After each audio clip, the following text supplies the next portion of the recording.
Una problemática que ocurre en el mundo cristiano, entre nosotros los creyentes, es que somos muy rápidos para juzgar por las fachadas y por las apariencias de las personas. ¿No le ha pasado? ¿No le ha ocurrido? Que usted ve a alguien por su físico, ve a alguien por lo que vio en una escena, en un comportamiento, y de una vez nos hacemos una imagen mental de esa persona. Eso no solo nos ocurre a los cristianos, también le ocurre a todo el mundo. La primera impresión importa mucho. ¿Cuál es el inconveniente que tenemos nosotros los creyentes? Que a veces con esa rápida impresión juzgamos si esa persona podría ser perdonada por Dios, podría ser cristiano como nosotros, o definitivamente a veces hasta lo descartamos y decimos no creo que esa persona pueda conocer del Señor. Sin embargo, déjeme decirle que ese es un pensamiento muy propio de nosotros, que somos pecadores y que juzgamos por las apariencias. Pero el perdón de Dios, el mensaje de misericordia de Dios está abierto ¿para quiénes? Para toda la humanidad, sin murallas, sin presuposiciones. El perdón de Dios está abierto para absolutamente todos, pero somos nosotros los que a veces detenemos el mensaje de Dios porque creemos que algunas personas no lo merecen. ¿Ha escuchado una frase de dime con quién andas y te diré quién eres? Esa frase pues suele ser real, sobre todo con los muchachos. Cuando los muchachos uno los ve compartiendo con cierto tipo de personas que consumen algunas sustancias o que toman algún tipo de alcohol, pues uno presupone que este muchacho se va a terminar comportando como esas personas. ¿Cierto? ¿Es verdad o no? Dime con quién andas y te diré quién eres. También hay otro dicho en la Biblia, muy cierto, que es que las malas compañías corrompen las buenas costumbres. Eso es cierto, eso es verdad. Pero cuando revisamos a Jesús, cuando revisamos con quién compartía Él, con quiénes se sentaba a la mesa, pues estas dos frases que le acabo de mencionar como que no nos es difícil entrelazarlas. ¿Por qué? ¿Con quiénes se sentaba Jesús a comer? Pues la Biblia dice que Jesús se sentaba a comer con los pecadores, y ya le voy a explicar ¿qué significa, qué quiere decir la Biblia cuando llama a un grupo de personas los pecadores? La Biblia dice que Jesús se sentaba a la mesa con los cobradores de impuestos, y ya les voy a contar qué tan pecador era un cobrador de impuestos en aquella época. Todo esto para decirle que Jesús nunca va a tener un prejuicio sobre ninguno de nosotros. Jesús sabe cómo somos, Jesús nos conoce al pie de la letra y está dispuesto a recibirnos, a perdonarnos tal cual somos y a sentarse a la mesa con nosotros para contarnos del amor de Dios. ¿A fin de qué? De que cambiemos, de que lo conozcamos, de que nos arrepintamos de nuestros pecados y comencemos a caminar con el Señor.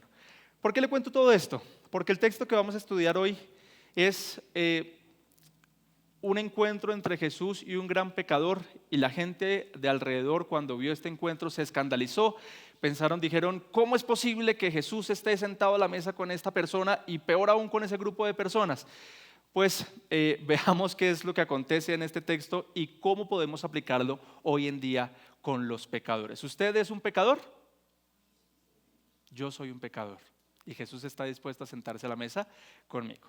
El título de nuestra enseñanza es Jesús quiere que le sigas, y por favor acompáñeme a Marcos capítulo 2, versículos del 13 al 17 vamos a estudiar en esta mañana. Dice la escritura: Jesús salió de nuevo a la orilla del mar y toda la multitud venía a él y les enseñaba.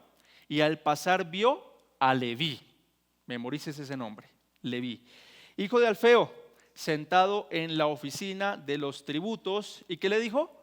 Sígueme, y levantándose lo siguió.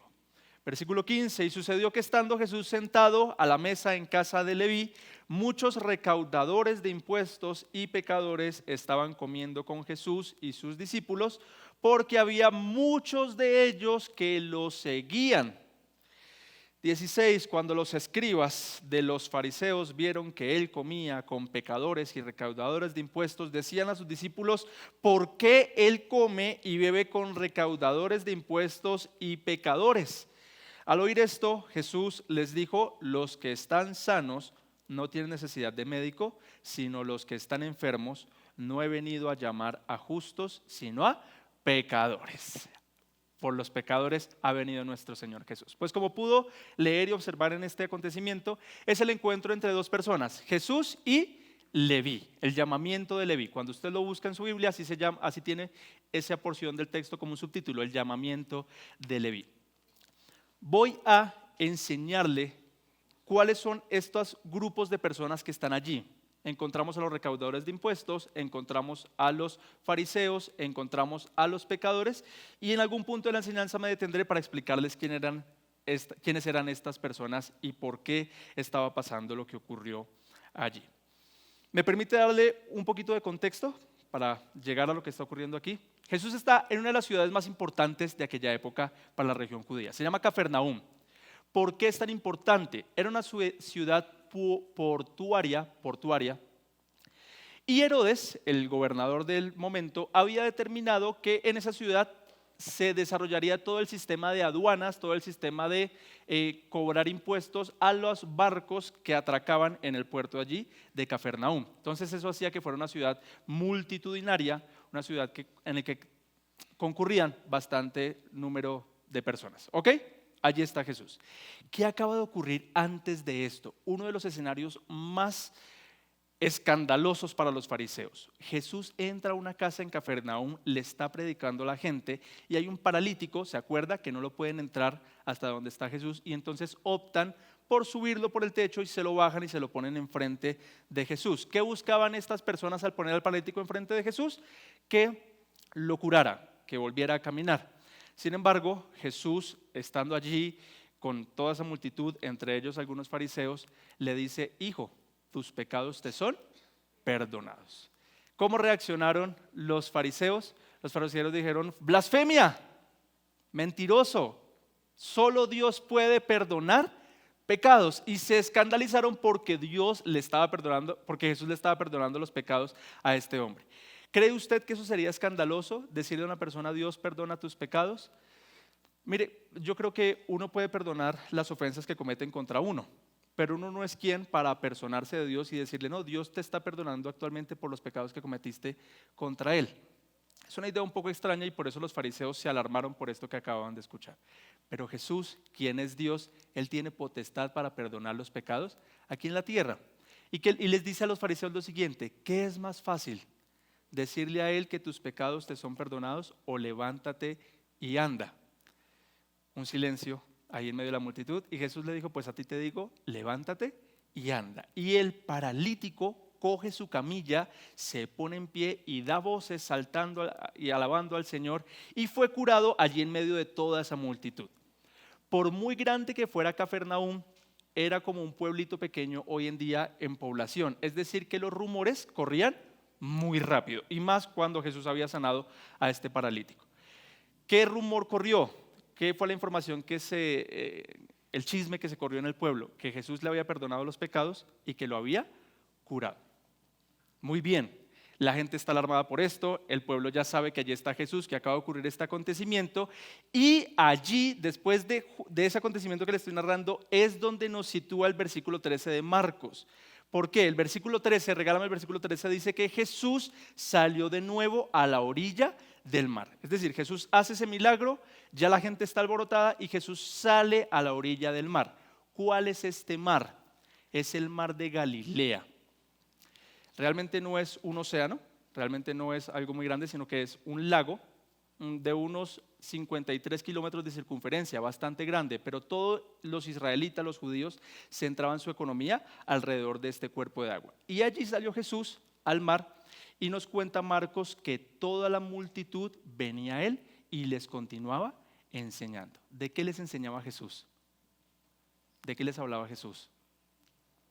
La enseñanza general de Jesús se trataba de que creyeran en las buenas noticias del Evangelio y que se arrepintieran de sus pecados. Lo mismo que predicó Juan el Bautista es lo mismo que predicaba Jesús. Esa es la enseñanza normal de Jesús. Y allí estaba la multitud alrededor de él. Vuelve y juega.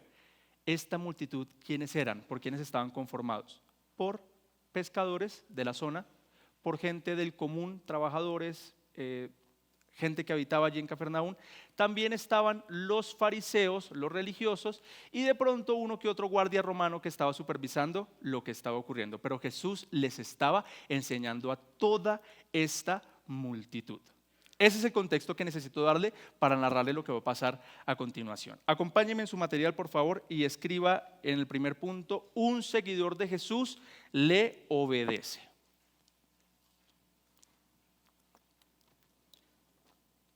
Un seguidor de Jesús le obedece. El versículo 14 nos cuenta que en medio de toda esa multitud de personas, donde habían quizá gente buena moralmente, donde había gente del común, donde había gente de diferentes profesiones, Jesús pone sus ojos en tan solo un ser humano que está allí sentado. El versículo 14 dice que al pasar vio a Leví, hijo de Alfeo, sentado en la oficina de los tributos. Entonces Leví era un cobrador de impuestos. Como le dije, Cafarnaúm era la zona aduanera y todos los pescadores que atracaban allí en el puerto tenían que pasar por la oficina de los cobradores de impuestos a dejar un porcentaje de lo que habían pescado, porque eso iba para ¿quiénes? Para los romanos. Y allí estaba Leví trabajando. Permítame, le doy un poco más de detalles de quién era esta persona. Un cobrador de impuestos era un judío, había nacido dentro de la nación judía y había traicionado a su patria. Los romanos habían esclavizado a los judíos y parte del proceso de esclavismo era que ahora los judíos tenían que pagar tributos altísimos, unos impuestos altísimos a Roma, para poder sostener los romanos sus ejércitos y todo su imperio gigantesco. ¿De cuánto era el porcentaje que tenían que pagar los judíos? ¿Qué porcentaje pagamos nosotros hoy al gobierno? El 19%. Es lo que pagamos cada vez que vamos a la tienda y compramos un producto, pero hay unos impuestos un poco más elevados cuando uno va a pagar, por ejemplo, hace la declaración de renta, pagar la declaración en la renta. Hoy en día pagamos impuestos, no tan elevados como pagaban los judíos en aquel entonces. Se estima que los judíos debían pagar entre un 50 y un 60% de todo lo que hicieran. ¿Usted se imagina que de todo su salario mensual el gobierno se quedara con el 50% de todo lo que usted hace? ¿Usted se dejaría quitar esa platica? Definitivamente no. Y Roma sabía que los judíos no iban a entregar eso voluntariamente. Entonces, ¿qué hicieron? Contrataron judíos, a los que se les llama cobradores de impuestos, publicanos en sus Biblias, para que ellos fueran los encargados de ir de vez en cuando de casa en casa cobrando los impuestos que estas personas no querían pagar. ¿Cómo cree que era esa forma de cobrar los impuestos? ¿Será que era amigable? No. Yo creo que se asemejaba más o menos como a un gota a gota hoy en día. ¿Se ha visto los gota a gota? Cómo llegan a veces a los locales con su chequera, y a veces son rudos. Cuando no pagan, golpean a la gente, rompen las cosas para recordar a la gente que debe pagar. Pues los cobradores de impuestos eran algo así similares en ese entonces. Entonces ellos tenían un listado de las personas que habitaban allí, en este caso en Cafarnaúm, y Leví tenía la tarea de ir casa por casa a cobrar los impuestos que los judíos debían pagarles a los romanos. ¿Cómo era el contrato con Leví de parte de Roma? Roma le decía: bueno, tú me tienes que entregar tanto dinero en tanto tiempo, y lo que recojas de ahí en adelante todo es para ti. Entonces se volvieron bastante rudos los cobradores de impuestos, iban casa tras casa sacándole más y más a las personas para llenarse los bolsillos. Los cobradores de impuestos eran bastante ricos en aquel entonces. ¿Qué cree que pensaban las personas de los cobradores de impuestos? ¿Con qué ojos los verían? No los querían, los odiaban. Eran traidores de su patria, ahora trabajaban con Roma, les quitaban la plata. Era gente realmente despreciable ante los ojos de los judíos. No querían estar cerca de ellos, al punto en que los fariseos le dijeron a los cobradores de impuestos: nunca más van a volver a entrar a la sinagoga, nunca más van a poder participar de una celebración judía, nunca más van a poder ir al templo. Y fueron marginados y rechazados de todo su culto al Señor, y los cobradores de impuestos eran totalmente odiados por los judíos. Alguna vez Juan el Bautista estaba bautizando, y llegaron algunos cobradores de impuestos allí a preguntarle: ¿qué hacemos nosotros para bautizarnos? ¿Cómo podemos entrar al reino de los cielos? Y dentro de las cosas que Juan les dice es, bueno, asegúrense de no cobrar más de lo que se les pide. Eso les dice Juan a los cobradores de impuestos. Sigan trabajando en eso. Si pueden cambiar de trabajo, pues cambien de trabajo. Pero no cobren más de lo que se les pide, porque eso era una injusticia, eso era un robo y era solo para llenarse más los bolsillos. Oiga, toda la multitud que había allí, gente como usted, gente como yo, algunos sacerdotes, no sé, gente normal. Y de entre toda la multitud Jesús pone los ojos en Leví, en el cobrador de impuestos que estaba trabajando precisamente en ese instante. ¿Qué cara cree que hicieron los discípulos? Jesús, ¿tú sabes quién es Él? ¿Tú estás seguro que Él debe ser al que quieres llamar? Pues Jesús estaba completamente convencido, porque la instrucción que le dio en el versículo 14, regálame el versículo 14 por favor, es: y le dijo, sígueme. Esa fue la orden de Jesús para este cobrador de impuestos: sígueme. Y levantándose, lo siguió. Este llamado de Jesús para que lo siguieran no es único en Leví. En repetidas ocasiones en el Nuevo Testamento nos encontramos a Jesús llamando a las personas para que lo siguieran. Pero ¿cuál es la respuesta común de las personas cuando recibían el llamado de Jesús? Un montón de excusas antes de. Por ejemplo, por allá Jesús le dijo a una persona, sígueme. Y él le dijo, bueno, pero déjame primero y entierro a mi padre antes y después vengo y te sigo. Y Jesús le dijo, no, deja que los muertos entierren a sus muertos y tú ven y sígueme. Por allá otro le dijo, te seguiré a donde quiera que vayas. Y Jesús le dijo, pero yo ni siquiera tengo donde poner mi cabeza. Y como que la persona dijo que no y no lo siguió a Jesús. Por allá un joven rico con mucho dinero le dijo a Jesús, quiero seguirte, maestro. Y le dijo Jesús, bueno, ve y vende todo lo que tienes y dalo a los pobres y después si vienes y me sigues. Y al joven rico como que no le gustó eso, se dio media vuelta y no hay registro de que haya seguido a Jesús. Y eran personas, entre comillas, normales. Recibieron el llamado de Jesús para que lo siguieran y pusieron un montón de excusas para no seguir a Jesús. Pero este pecador, esta persona que estaba apartado de Dios, esta persona que estaba apartada de la sociedad, cuando recibió el llamado de Jesús, lo siguió, levantándose, lo siguió, dejó su lugar de trabajo, dejó lo que estaba haciendo y se fue tras Jesús. Hermanos, hoy en día Jesús también nos está llamando a que le sigamos.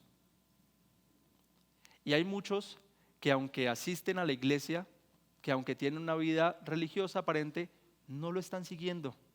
Hay un montón de excusas y un montón de peros para comprometerse por completo con Jesús y no lo hacen. Saben todo acerca de Jesús, conocen mucho de la Biblia, saben de la existencia del cielo, del infierno, pero aunque Jesús los está llamando, no son capaces de dejar todo y seguirlo. ¿Por qué no sigues a Jesús ya si te está llamando? ¿Qué excusa pones? ¿Qué estás esperando a que ocurra? Más adelante lo voy a seguir. Cuando haga esto, cuando cumpla esto, lo empiezo a seguir. Cuando cumpla este objetivo, empiezo a obedecer todos sus mandamientos. No empieza a seguirlo ya. Jesús te está llamando para que lo sigas. Y aquí Leví es un ejemplo para nosotros, que se levantó y dejó todo por ir a seguir a Jesús. Un genuino seguidor de Jesús obedece a su llamado. Un genuino seguidor de Jesús obedece a la voluntad del maestro que lo está llamando y deja todo por seguir al maestro. Yo te pregunto a ti, ¿realmente eres un genuino seguidor de Jesús? ¿Estás siguiendo a Jesús como Él te pide que lo sigas? ¿O eres sencillamente un simpatizante? Segundo punto, ¿qué encontramos más de Leví allí? Un seguidor de Jesús invita a otros a seguirle. Un seguidor de Jesús invita a otros a seguirle. Leví dejó su lugar de trabajo, se fue detrás de Jesús, empezó a seguirlo. Y yo me imagino que en algún punto de la caminata le dijo: Jesús, déjame ir a mi casa para preparar una cena, porque quiero invitarte a ti y a tus discípulos a que coman con nosotros. Y de hecho tengo algunos invitados que quiero llevar y que compartan contigo. Versículo 15.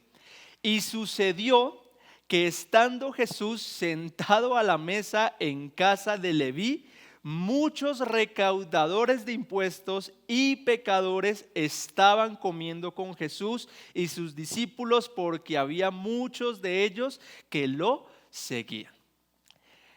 Yo imagino que ya para los discípulos de Jesús era bastante chocante el hecho de que Jesús hubiera llamado a Leví, el recaudador de impuestos.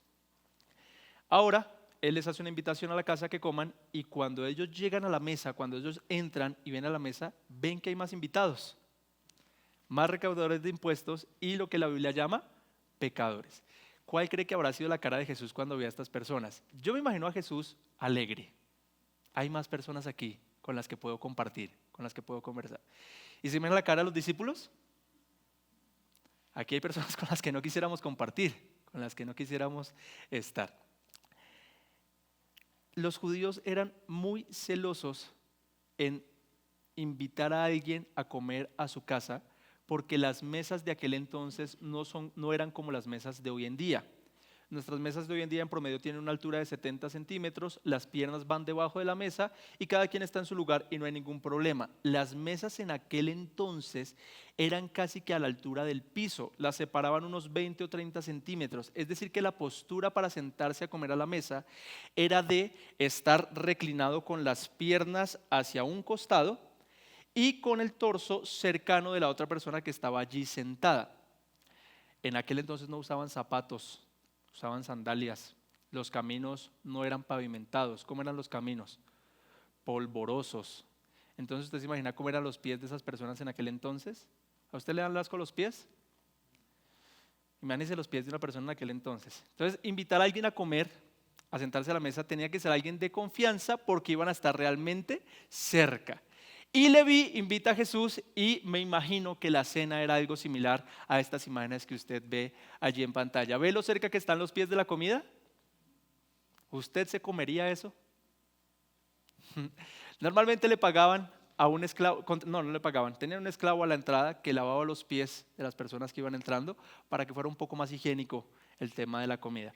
Pero no creo que del todo eliminara ciertos olores que pudieran estar allí a la mesa. Entonces Jesús está allí sentado a la mesa con más recaudadores de impuestos, con más publicanos, y hay otro título que pone allí en el versículo 15, otro grupo de personas que están allí sentados y son los pecadores. ¿Quiénes son los pecadores según la Biblia?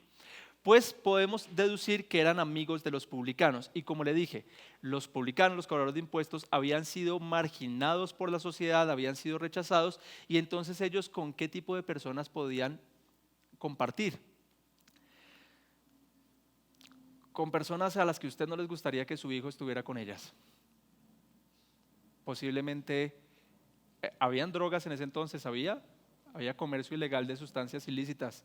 Entonces posiblemente estaban algunos jíbaros, posiblemente habían algunas prostitutas allí sentadas, quizás algunos traficantes, quizás algunas personas de la mala vida, y estaban allí sentados con Jesús compartiendo, comiendo. Y hoy en día, ¿qué pensaríamos de eso? No sé, pero Jesús estaba feliz, ofreciendo el perdón, hablando del amor de Dios. Los discípulos tendrían muchas ideas en la cabeza, pero Jesús estaba haciendo a lo que fue llamado venir a rescatar a los pecadores. Hagamos una imagen mental, un ejercicio mental. Imagine por unos instantes conmigo que Jesús se encarnara en un cuerpo físico por segunda vez y viniera aquí a Chía y habitara durante 2 meses con nosotros. 2 meses Jesús aquí en Chía. ¿Qué lugares cree que Él frecuentaría? ¿Qué lugares Él visitaría? ¿Con quiénes andaría? ¿Será que Él visitaría iglesias como esta? Yo creo que sí. Jesús visitaba las sinagogas en aquel entonces. Él entraba a las sinagogas y predicaba. Lo que pasa es que a la gente no le gustaba cómo predicaba Jesús. No porque fuera mal orador, sino porque sus ideas eran muy complicadas para ellos. Entonces yo me imagino que si Jesús dijera, puedo predicar aquí en Familia Cristiana Chía, Él se pararía aquí, daría su sermón y muchos de nosotros nos escandalizaríamos y diríamos, no creo que ese sea el Jesús de las Escrituras, no creo que ese sea el Jesús prometido, y le daríamos la espalda y no lo volveríamos jamás a invitar, y algunos de nosotros de pronto nos sentiríamos simpatizados con la enseñanza de él y lo seguiríamos de lejitos. ¿Por qué? Porque cuando Jesús termine de predicar en las iglesias y no sea también recibido, ¿para dónde se iría después? Al Parque Central, y se pararía allí, y Jesús diría: el que tenga oídos para oír, que oiga. ¿Y sabe quiénes se acercarían a él? Los vendedores ambulantes que están allí, los que están allí pidiendo una moneda, los que están pidiendo allí alguna ayuda, se acercarían a Jesús.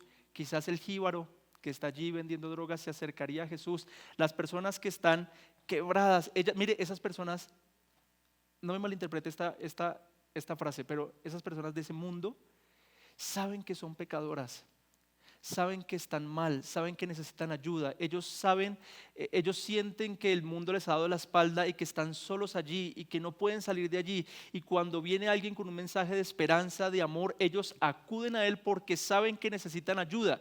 Y Jesús estaría allí en el Parque Central y este tipo de personas se acercarían a él y estarían junto a Jesús. Y dime con quién andas y te diré quién eres. No. ¿Qué haríamos nosotros? Lo veríamos de lejos y algunos de nosotros diríamos: uy, no, qué pena que me vean con el jíbaro, qué pena que me vean con el habitante de calle que está allá con Jesús. Y creo que no nos acercaríamos, ¿sabe? Lo veríamos de lejos, seríamos simpatizantes porque nos creemos moralmente mejor que ese grupo de personas. En cambio, ¿qué haría el jíbaro? El jíbaro estaría feliz y le diría: tengo que invitar a más amigos a que te conozcan. ¿Y quiénes son los amigos del jíbaro? Más jíbaros, los que consumen drogas. Y vendrían con Jesús y les acercarían a él y Jesús les hablaría del perdón de Dios y los amaría y les preguntaría cómo están y se acercaría a ellos y los abrazaría. Y mientras tanto la iglesia estaría escandalizada diciendo: pero ¿por qué Jesús, el que dice ser el Hijo de Dios, está allá con esos pecadores y no está aquí entre nosotros en medio de nuestra burbuja? Y nos escandalizaríamos. Hay una iglesia en Medellín, el pastor se llama Juan Pablo, y es una iglesia fuera de lo convencional, que se la quiero mostrar en un video, que causaría mucha conmoción. Algunos de nosotros a veces ni siquiera creeríamos que eso es una iglesia, pero esa iglesia que vamos a ver es muy similar a esta reunión que está teniendo allí Jesús con esos cobradores de impuestos y con esos pecadores. Veamos por favor este video.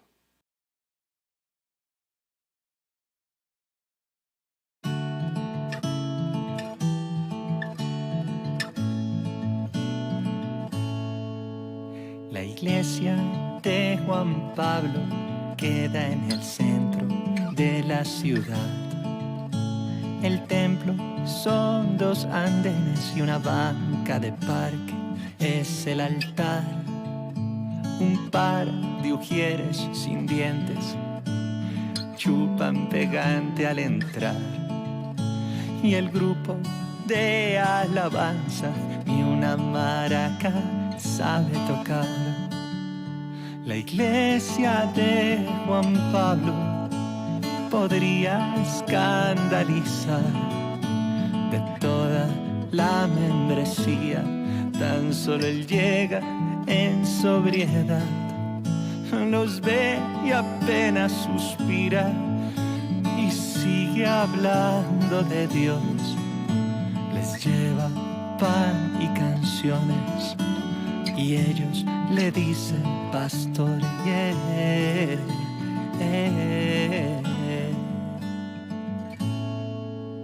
La iglesia de Juan Pablo hace 2 años que comenzó. 6 días a la semana tienen ayuno porque tocó y él sabe que lo que hace pelea con la razón. Por eso a veces la ignora y mira solo al Señor. La iglesia de Juan Pablo podría escandalizar. Y eso que aún no te digo, que si te descuidas te pueden robar.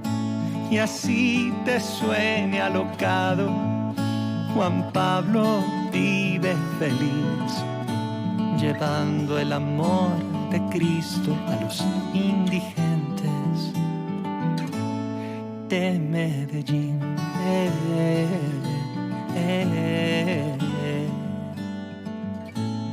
De Medellín.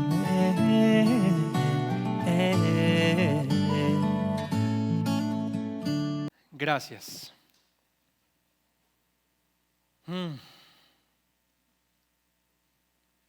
¿Quiénes son más pecadores? ¿Esos miembros de la iglesia de Juan Pablo o nosotros? ¿Quiénes son más pecadores? ¿Los que estaban allí sentados a la mesa con Jesús o nosotros? Le digo algo, todos somos igual de pecadores. Todos. Todos le dimos la espalda al Señor. Todos hemos cometido errores graves. Todos nos hemos descarriado. Todos somos pecadores. Y Jesús está buscando pecadores. Pecadores que estén dispuestos a seguirlo. ¿Qué piensa de esa iglesia? ¿Le impresiona? ¿Le conmociona? ¿Le emociona? Qué rico poder tener una iglesia así, ¿sabe? Qué rico que un día aquí vengan, y lo digo con toda seguridad, que vengan los jíbaros, que vengan las personas que están lejos, que vengan las prostitutas, que vengan las personas que están rotas, y aquí poderles predicar del amor de Dios y ver cómo se transforman esas vidas, cómo cambian, cómo el poder de Dios en acción toca esos corazones y salen de aquí danzando y gozándose en el Señor, así como nos pasó a nosotros, hermanos, así como nos pasó a nosotros. Un seguidor genuino de Jesús invita a otros pecadores a seguirle. Leví apenas se enteró de este Jesús, apenas vio lo valioso que era, lo precioso que era, llamó a sus amigos y les dijo: vengan, tienen que conocerlo, tienen que saber de él, acérquense a él, y los invitó. ¿Y dónde estamos nosotros? Tenemos que también invitar a más personas para que vengan y conozcan a ese Jesús Salvador, a ese Jesús de gloria. Amén. Tercer y último punto: un seguidor de Jesús recibe rechazo de este mundo.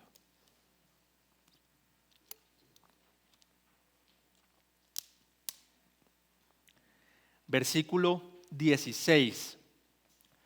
Cuando los escribas de los fariseos vieron que él comía con pecadores y recaudadores de impuestos, decían a sus discípulos: ¿por qué él come y bebe con recaudadores de impuestos y pecadores? Bien, permítame contarle brevemente quiénes eran estas personas, quiénes eran los escribas de los fariseos. Los fariseos en la antigüedad básicamente eran los pastores de la época. ¿Ok? Antes no se llamaba iglesia, una iglesia como esta, sino que se llamaban sinagogas, y por cada sinagoga había un fariseo que predicaba. ¿Y qué predicaba?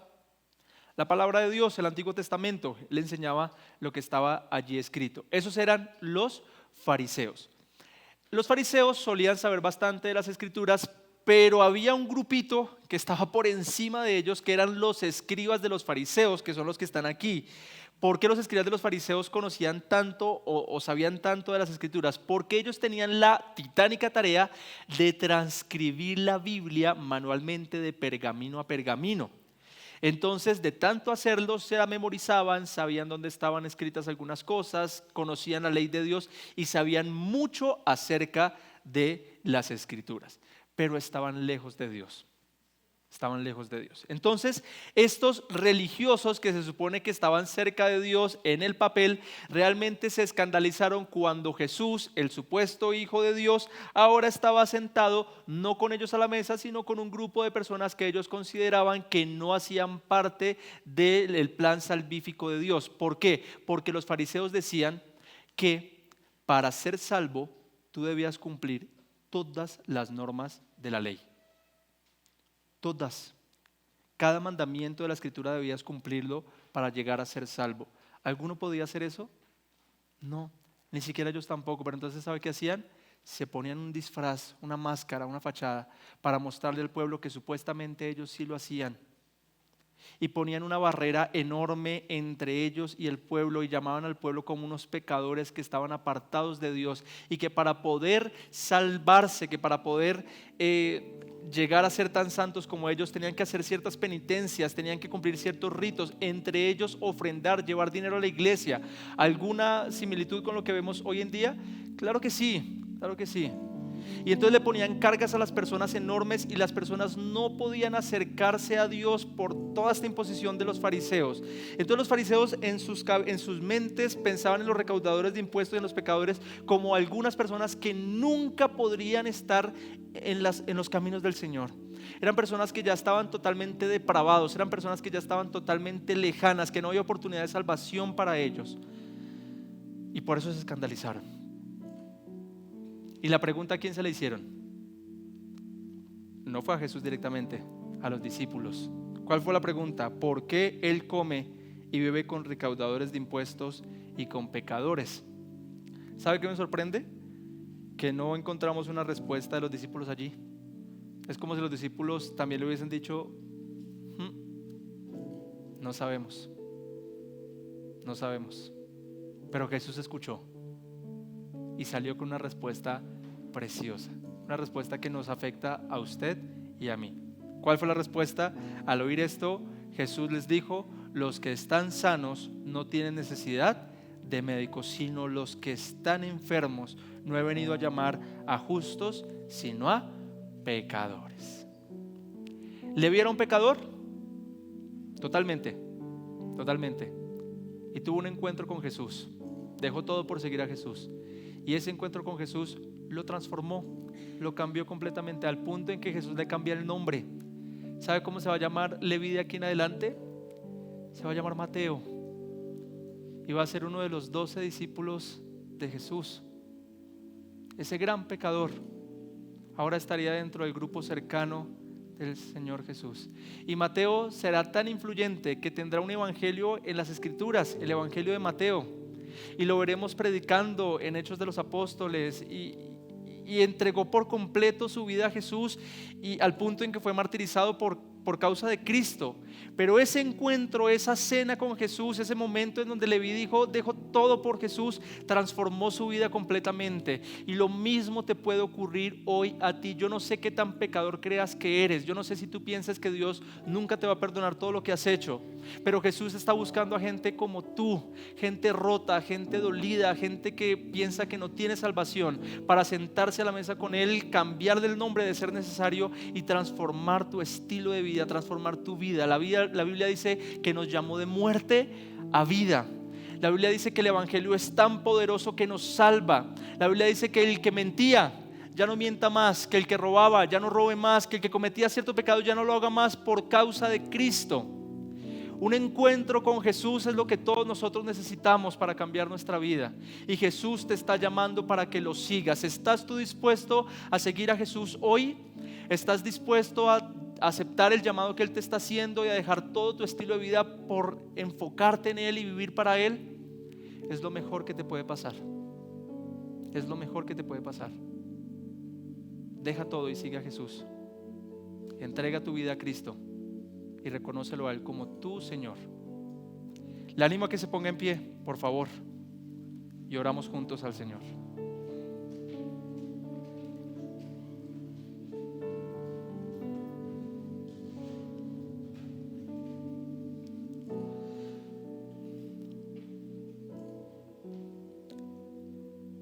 Señor bendito, Jesús, tú nos conoces. Tú sabes todo lo que hemos hecho. Tú sabes lo que hicimos, aún lo que hemos hecho hoy y lo que haremos. Y lamentablemente debemos reconocer que éramos, somos y seremos pecadores. Cometeremos muchos errores. Pero aún así tú nos estás llamando para que vengamos a ti, para que te sigamos. Me encanta que tú no estás buscando gente perfecta, que tú no estás buscando gente religiosa, que tú estás buscando gente pecadora que reconozca que son pecadores y que están dispuestos a dejarlo todo por seguirte, Señor. Y queremos ser esos nosotros. Reconocemos que somos grandes pecadores, que la única razón por la que no hemos terminado como las personas del video, es porque tu misericordia ha estado con nosotros. Pero si no fuera por tu misericordia, quién sabe dónde estaríamos. Si no fuera por tu cuidado, por tu protección, no sabríamos dónde estaríamos. Pero tu mano ha estado con nosotros y nos ha guardado. Pero somos pecadores. Mi Dios, queremos seguirte. Queremos dejarlo todo por ti. Y que nos ocurra lo mismo que le ocurrió a Leví, quien tenía una vida de pecado, pero se encontró contigo. Y ahora esa vida de pecado se transformó en una vida de compartir las buenas nuevas de salvación a todo el mundo. Gracias, mi Dios, por dejar el registro de esto aquí en las Escrituras, porque nos sentimos muy identificados con ello. Muchas gracias por esta palabra, por esta enseñanza. Sabemos que nos has hablado hoy. En el nombre de Jesús, amén y amén.